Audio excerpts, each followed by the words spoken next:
अस्सलाम वालेकुम दोस्तों, आज की इस वीडियो में हम देखेंगे कि सोलर पैनल्स सीरीज़ में कैसे कनेक्ट किए जाते हैं और ज़रूरत क्यों पेश आती है कि हम सोलर पैनल्स को सीरीज़ में कनेक्ट करें। और जो इससे पहले सिस्टम चल रहा था जिसमें पैरेलल में सोलर पैनल कनेक्ट किए जाते थे, यानी PWM चार्ज कंट्रोलर, वो टेक्नोलॉजी फेल क्यों हुई है और MPPT चार्ज कंट्रोलर क्या चीज़ है और उसका बेनिफिट क्या है, और क्या हमें जो है वोल्टेज और एम्पेयर सेम मिलते हैं और पावर जो है सेम प्रोड्यूस होती है जितनी पैरेलल सिस्टम में होती है और जितनी सीरीज़ में होती है। तो इस वीडियो में सारी डिस्कशन होगी और डिटेल से मैं आपको सारा कुछ बताऊंगा। तो इसमें आपको कनेक्शन भी बताऊंगा, कनेक्शंस कैसे होते हैं, और वायर गेज के बारे में बताऊंगा कि कौन सी वायर्स कहाँ पे लगती है और क्या पर्पज़ है, और कहीं पे पतली वायर यूज़ की जाती है और कहीं पे मोटे केबल्स लगाए जाते हैं, उसकी क्या रीज़न क्या है, इस की सारी कहानी क्या है। तो आते हैं देखते हैं इस वीडियो में।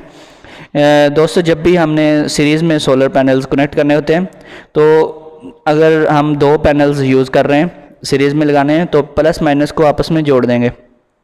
तो जो हमारे पास एंड पॉइंट्स के ऊपर प्लस माइनस जो बचेंगे वो ही हमारे जो हैं वो वोल्टेज होंगे, जो वहाँ पे हमें मिलेंगे वो डबल वोल्टेज होंगे। अगर एक पैनल आपका 18 वोल्ट का है, जैसे 150 वाट वाला सोलर पैनल होता है, तो वहाँ पे हमें एंड पॉइंट्स के ऊपर 36 वोल्टेज प्लस होके मिलेंगे। जबकि हमारा एक अगर सोलर पैनल 5.5 एम्पेयर का है तो टोटल एम्पेयर 5.5 एम्पेयर ही हमें मिलेंगे। चाहे हम 2 पैनल लगाएं सीरीज़ में, चाहे हम 8 या 10 पैनल सीरीज़ में लगाएं, तब भी हमें एम्पेयर हमारे बढ़ेंगे नहीं, वो सेम रहेंगे। क्योंकि पावर का फार्मूला है वोल्टेज ज़रब ampere is equal to power या फिर watt is equal to volt cross I, यानी कि वोल्टेज और करंट का जो मल्टीपल है वो हमारी टोटल पावर होती है।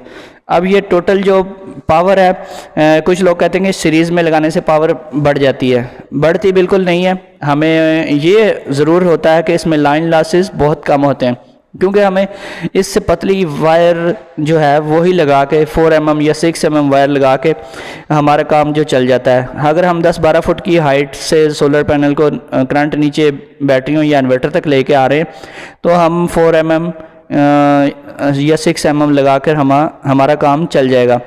और इसमें एम्पेयर, चूँकि एक पैनल के एम्पेयर ही आते हैं नीचे, क्योंकि ये एक सीरीज़ में होता है। सीरीज़ का मतलब है सर्किट कहते हैं गोल चक्कर को, यानी कि करंट हमारा जहाँ से स्टार्ट होता है एक सिरे से दूसरे सिरे तक जाता है वो सेम एक पैनल का ही रहेगा और एक उससे ज़्यादा बढ़ेगा नहीं। वोल्टेज प्लस होते जाएंगे, जितने पैनल्स हम प्लस करते जाएंगे उतने ही वोल्टेज हमारे इंक्रीज़ होते जाएंगे।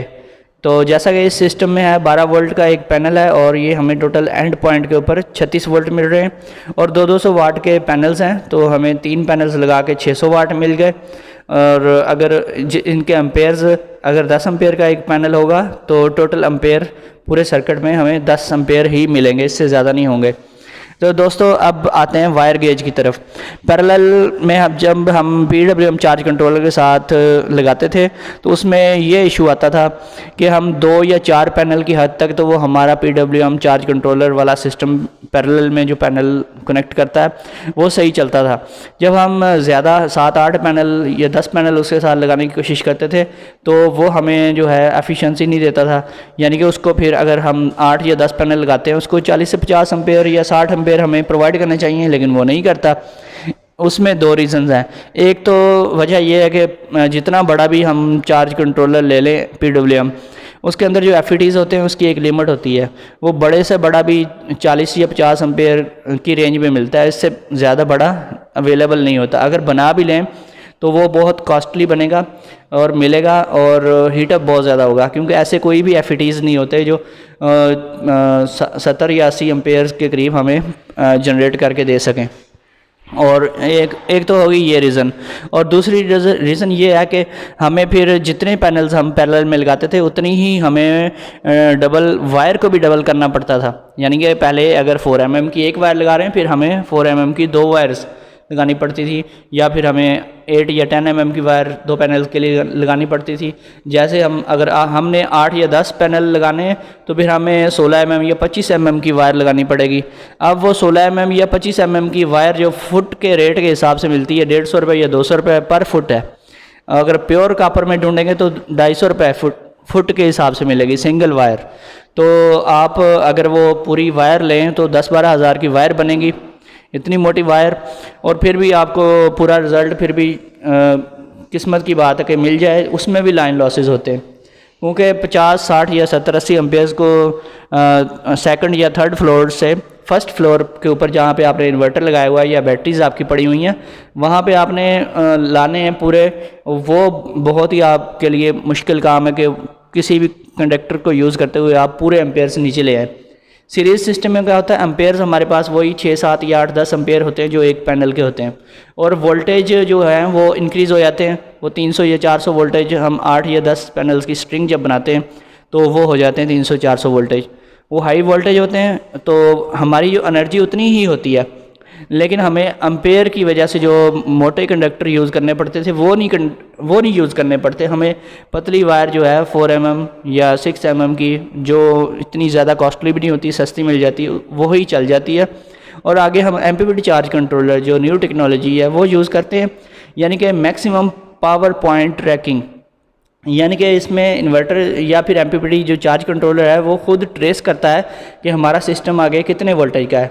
अगर 12 वोल्टेज का सिस्टम है, एक बैटरी लगी हुई है, तो फिर आगे 12 वोल्ट वो ट्रेस करके उसको उस सिस्टम को प्रोवाइड करेगा, और एम्पेयर्स बाकी जो एनर्जी है वो उसको एम्पेयर्स में कन्वर्ट कर देगा। जैसा कि वोल्ट ज़रब ampere is equal to watt. तो इसमें इसी फार्मूले को यूज़ करते हुए हम बाकी एनर्जी जो हमारे पास बचती है इसमें वो हमारी एम्पेयर की सूरत में वो बढ़ जाती है। बूस्ट अप बिल्कुल नहीं होते, जितनी एनर्जी होती है वो हमें टोटल और पूरी मिलती है। जब हम एक स्ट्रिंग बनाते हैं जिसमें 8 या 10 पैनल्स सीरीज़ में लगे होते हैं, तो हमें एक पैनल के जितने एम्पेयर हैं वही एम्पेयर हमें टोटल स्ट्रिंग के मिलेंगे। एक स्ट्रिंग का मतलब है कि एक सर्किट का मतलब है एक गोल चक्कर। तो गोल चक्कर इसलिए कहते हैं कि आगे जब लोड डालते हैं तो हमारा चक्कर पूरा हो जाता है। जब चक्कर पूरा होता है तो इलेक्ट्रॉन फ्लो करते हैं। इलेक्ट्रॉन जो फ्लो करते हैं, और आपको एम्पेयर की डेफिनेशन पता है कि number of how many electron flowing in a conductor through a conductor.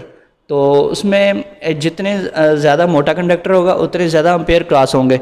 अब जितने बड़े पैनल्स हैं आपके पास, जितने बड़े एम्पेयर के हैं, उतने ही आपको सर्किट में जो एम्पेयर्स एंड पॉइंट के ऊपर मिलेंगे।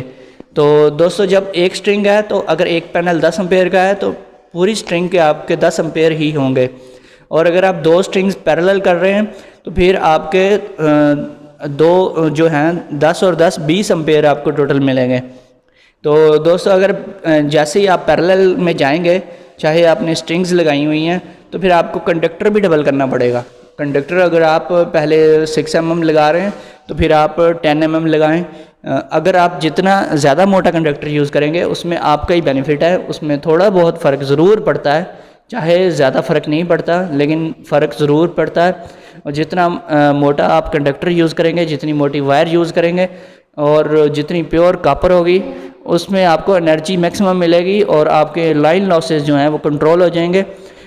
दोस्तों, कोशिश करेंगे एक आध सोलर पैनल कम परचेज़ कर लें, लेकिन वायर जो है वो हमेशा ज़्यादा मोटी गेज की यूज़ करें, और ताकि आपकी एनर्जी जो है वो लॉस ना हो। अच्छा, एक बात मैं क्लियर कर दूं, चाहे आप पैनल्स सीरीज़ में लगाएं चाहे पैरेलल में लगाएं, उसमें जितने वाट के आप पैनल यूज़ कर रहे हैं वो आपके वाटेज जो हैं वो प्लस होते जाएंगे। तो चाहे सीरीज़ सर्किट है आपका या फिर आपका जो है पैरेलल है, दोनों में वाटेज जो है प्लस होते जाएंगे। सिर्फ फ़र्क ये है कि एनर्जी लॉस जो है सीरीज़ में बहुत कम होता है।